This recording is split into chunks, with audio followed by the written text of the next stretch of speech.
السلام علیکم ورحمۃ اللہ وبرکاتہ۔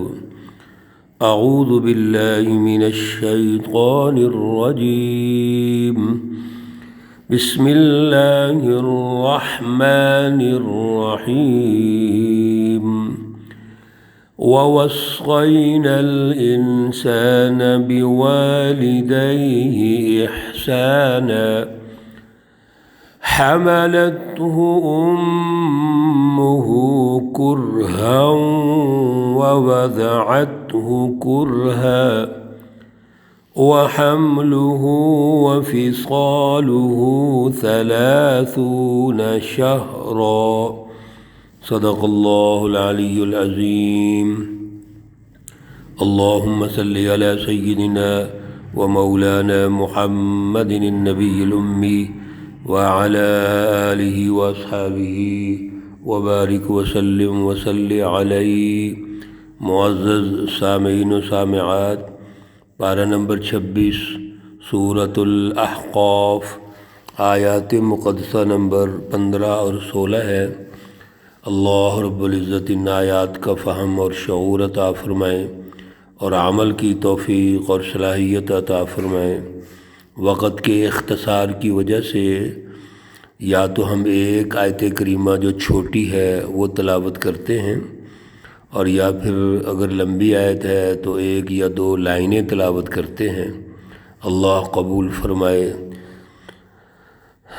گزشتہ درس میں اللہ رب العزت نے رسول اللہ صلی اللہ علیہ وسلم کی جو سچی جماعت ہے اس کی اہمیت ارشاد فرمائی، اور تاریخی تسلسل کے ساتھ یہ بات واضح کر دی کہ آپ سے پہلے حضرت موسیٰ علیہ السلام کو تورات کتاب مقدس دی، جو امام قیادت پیدا کرنے والی سچی رہنمائی ہے، وہ رحمت اور پوری انسانیت کے فائدے کے لیے ہے۔ تو موسیٰ علیہ السلام کا ہدف بھی یہی تھا کہ اللہ رب العزت کی پہچان پیدا کروائیں، خدا شناسی اور انسانیت دوستی پیدا کریں، عدل کا نظام کریں، بنی اسرائیل کو فرعون کی غلامی سے نکالیں۔ اللہ نے فرمایا حضرت موسیٰ علیہ السلام کو، اذهب الى فرعون انہ طغی، یہ ایک ظالم سرکش ہے، جائیں اور اس سے قوم کو آزادی دلائیں۔ وَهَذَا كِتَابٌ مُصَدِّقٌ، اور ساتھ ساتھ یہ اللہ نے ارشاد فرما دیا کہ یہ کتاب مقدس قرآن پاک جو عربی زبان میں نازل ہوئی ہے، یہ بھی مکۃ المکرمہ کے قومی سطح پر جو شیطانی جماعتیں ہیں، ظلم کا نظام جنہوں نے قائم کیا ہے، اور اس وقت کے فرعون ہے ابو جہل، ان کے لیے اللہ نے نازل فرمائی کہ ان کا مقابلہ کیا جائے، اور یہاں بھی اماماً و رحمہ ہے۔ اور بین الاقوامی سطح پر جتنے بھی اس وقت بین الاقوامی نظام غالب ہے، ظلم کے نظام، ان کی شکست کے لیے ہے۔ اور سب سے بڑی بات یہ ارشاد فرما دی کہ اصل چیز صرف ربنا اللہ کہنا نہیں ہے۔ جنہوں نے کہا ربنا اللہ ثم استقاموا، پھر اس پر وہ قائم ہو گئے، ایک طرف اعلیٰ وین، اعلیٰ شعور، اعلیٰ نظریہ، اس کو ربنا اللہ کہتے ہیں، اور اس پر عملی نظام کی تشکیل، یہ ہے ثم استقاموا۔ تو میرے عزیزو، ایمان اور عمل صالح، یعنی اعلیٰ ایمان اور شعور، اور اس پر شعوری جد و جہد، یہ دونوں چیزیں ضروری ہیں، یہ جنتی لوگ ہیں۔ اللہ رب العزت نے توحید اور اعلیٰ فلسفی، اعلیٰ نظریہ پر ایمان لانا، یہ اللہ نے اپنے خاص اپنے ساتھ رکھا ہوا ہے۔ میرے عزیزو، یہ اعلیٰ نظریہ۔ اب اللہ رب العزت مزید سمجھانے کے لیے جو ایک خاندانی زندگی ہے، اور اس خاندانی زندگی میں اللہ رب العزت نے والدین کو اپنا نمائندہ بنا لیا۔ یہ والدین بچوں کی پرورش میں جس طرح کردار ادا کرتے ہیں، اب ان والدین کی جو اہمیت ہے وہ ان آیات میں ارشاد فرمائی، اور پھر ساتھ ساتھ جو نافرمان اولاد ہے ان کے بارے میں بھی اللہ نے ارشاد فرما دیا۔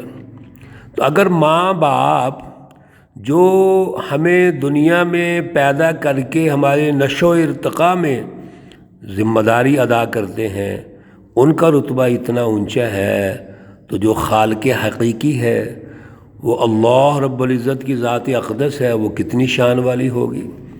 اللہ فرماتے ہیں وَوَصَّيْنَا الْإِنسَانَ بِوَالِدَيْهِ إِحْسَانًا، اور ہم نے حکم دیا انسان کو کہ اپنے والدین کے ساتھ بھلائی کرو۔ وَبِالْوَالِدَيْنِ إِحْسَانًا قرآن پاک میں کئی جگہوں پر آیا، اور سورۃ بنی اسرائیل میں 15ویں پارے میں اللہ فرماتے ہیں وَقَضَىٰ رَبُّكَ أَلَّا تَعْبُدُوا إِلَّا إِيَّاهُ وَبِالْوَالِدَيْنِ إِحْسَانًا، جہاں اللہ نے اپنے لیے حکم دیا کہ مجھے مانو، میرا حکم مانو، اللہ کی توحید کو تسلیم کرو، وہاں پہ ساتھ ہی اللہ نے والدین کا ذکر کر فرما دیا۔ حملتہ امہ کرہا، اس کی ماں نے اس کو پیٹ میں اٹھائے رکھا، ووضعتہ کرہا، اور پھر اس کو وضع حمل ہوا تو بڑی تکلیف کے ساتھ اس کو جنا۔ گویا یہ جو کام ہے کہ ماں کے پیٹ میں جو بچہ ہے وہ جتنا بھی پروسیس ہے اس کا ایک علیحدہ سے موضوع ہے، یہ اس نے تکلیف سے اٹھایا ہوا ہے۔ پھر اس کی جو ولادت ہوتی ہے، وضع حمل ہوتا ہے، وہ بھی تکلیف سے ہوتا ہے۔ پہلے اللہ نے فرمایا کہ والدین سے احسان کرو، اس میں ماں بھی شامل ہے، باپ بھی شامل ہے۔ دوسری دونوں چیزوں میں ماں شامل ہے کہ ماں نے اس کو اٹھایا 9 مہینے تک تقریباً، بڑی تکلیف سے پروسیس ہے وہ، اور پھر جب ولادت کا پروسیس ہے وہ بھی بڑی تکلیف سے ہے۔ اسی لیے ماں کے 3 درجات ہیں۔ باپ کے مقابلے میں رسول اللہ صلی اللہ علیہ وسلم سے جب پوچھا گیا تو آپ نے 3 دفعہ ماں فرمایا اور پھر باپ فرمایا۔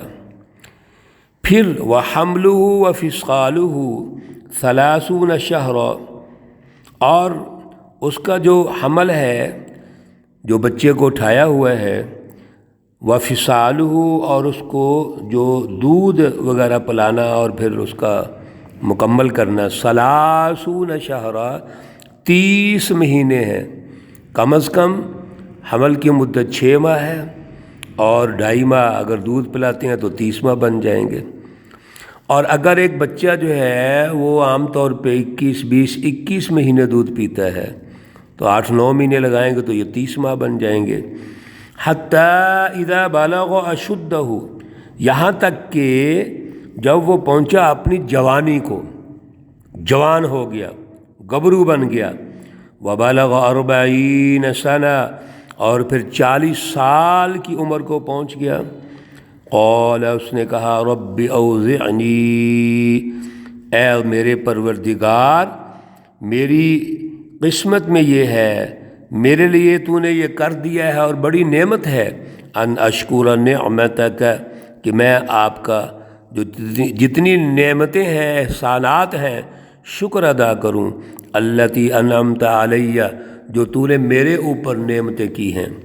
میرے عزیزو، عام طور پر تو یہ سب مسلمانوں کے لیے ہے، محسنین کا پیچھے ذکر ہوا ہے ان کے لیے ہے، لیکن مفسرین حضرت ابوبکر صدیق رضی اللہ تعالیٰ عنہ کی یہاں مثال دیتے ہیں کہ حضرت ابوبکر کو آپ ماڈل سمجھ لیں۔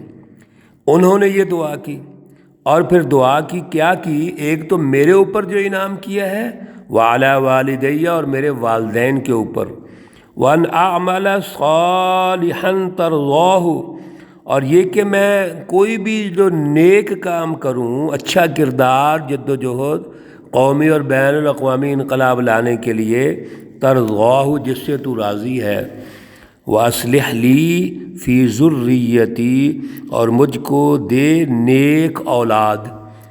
حضرت ابوبکر صدیق رضی اللہ تعالی عنہ واحد صحابی ہیں، خصوصاً خلفائے راشدین میں جو ان کے والدین بھی اور اولاد بھی وہ اللہ رب العزت کا قرب حاصل کرتی ہے، رسول اللہ صلی اللہ علیہ وسلم کی سچی جماعت میں شامل ہوتے ہیں، اور پھر والدین دونوں مسلمان ہوئے، اور پھر اولاد میں حضرت عائشہ صدیقہ رضی اللہ تعالی عنہا وہ ام المومنین بنتی ہیں۔ انی تبت الیک، یہ بڑی اہم دعا بھی ہے، ہمیں یہ کرتے رہنے چاہیے، ہر نماز کے بعد دعا کرنی چاہیے، اور پھر ویسے بھی دعائیں کرنی چاہیے۔ انی تبت الیک، میں آپ کی طرف توبہ کرتا ہوں، توبہ رجوع کرتا ہوں، توبہ کرتا ہوں۔ وَإِنِّي مِنَ الْمُسْلِمِينَ، اور بے شک میں تیرا حکم ماننے والا ہوں، مسلم ہوں یعنی حکم بردار ہوں، حکم ماننے والا ہوں۔ اولئک الذین نتقبل عنہم، یہ وہی لوگ ہیں جتنے محسنین ہیں، اصحاب الجنہ ہیں، سچی جماعتیں ہیں، جو اپنے والدین کی بھی قدر کرتے ہیں، اللہ رب العزت کی بھی قدر کرتے ہیں۔ یہ وہ لوگ ہیں نتقبل عنہم احسن ما عملوا، ہم قبول کرتے ہیں ان سے جتنے بھی اچھے اعمال ہیں، ان کے اعمال کو قبول کرتے ہیں، نمبر ایک۔ نمبر دو، وَنَتَجَاوَزُ، اور ہم درگزر کرتے ہیں، معاف کرتے ہیں، عَنْ سَیِّئَاتِہِم، ان کی برائیاں، فی اصحاب الجنہ، جو جنتی لوگ ہیں۔ اللہ رب العزت ان کے ہر اچھے عمل کو قبول کرتے ہیں اپنی بارگاہ میں۔ میرے عزیزو، یہ دونوں باتیں سمجھنی چاہیے۔ ایک تو اللہ کسی کا عمل ضائع نہیں کریں گے، نمبر دو، اگر کوئی غلطیاں ہو جائیں انسانی بشری تقاضے کے پیش نظر تو اللہ درگزر فرما دیتے ہیں۔ وعد الصدق الذی کانوا یوعدون، یہ وہ سچا وعدہ ہے جو اللہ رب العزت ان سے کرتے ہیں، ان سے وعدہ کیا جاتا ہے۔ اللہ کا وعدہ سچا ہے، اللہ کبھی بھی اپنی سچی جماعت کو مایوس نہیں کرتے، یقیناً اللہ کامیاب کرتے ہیں۔ میرے عزیزو، صحابہ کرام تو وہ ہیں جن کو اللہ نے کہہ دیا رضی اللہ عنہم ورضوا عنہ، لیکن یاد رکھیے ہمیں بھی اللہ سے یقین اور امید ہے، جب ہمارا ایمان اعلیٰ ہوگا ہم بھی اللہ کے راستے میں جد و جہد کریں گے، قربانیاں دیں گے، تو پھر چھوٹی موٹی غلطیاں اللہ معاف فرما دیں گے۔ اللہ رب العزت سب کو معاف فرمائیں۔ اللہ رب العزت تمام بیماروں کو شفائے کاملہ عاجلہ مستمرہ عطا فرمائیں۔ اللہ رب العزت تمام مرحومین و مرحومات کو جنت الفردوس میں اعلیٰ مقام عطا فرمائیں۔ ربنا تقبل منا انك انت السميع العليم وتب علينا انك انت التواب الرحيم، وصلى الله تعالى على النبي الأمي محمد وعلى آله وأصحابه أجمعين برحمتك يا أرحم الراحمين۔ السلام عليكم ورحمة الله وبركاته۔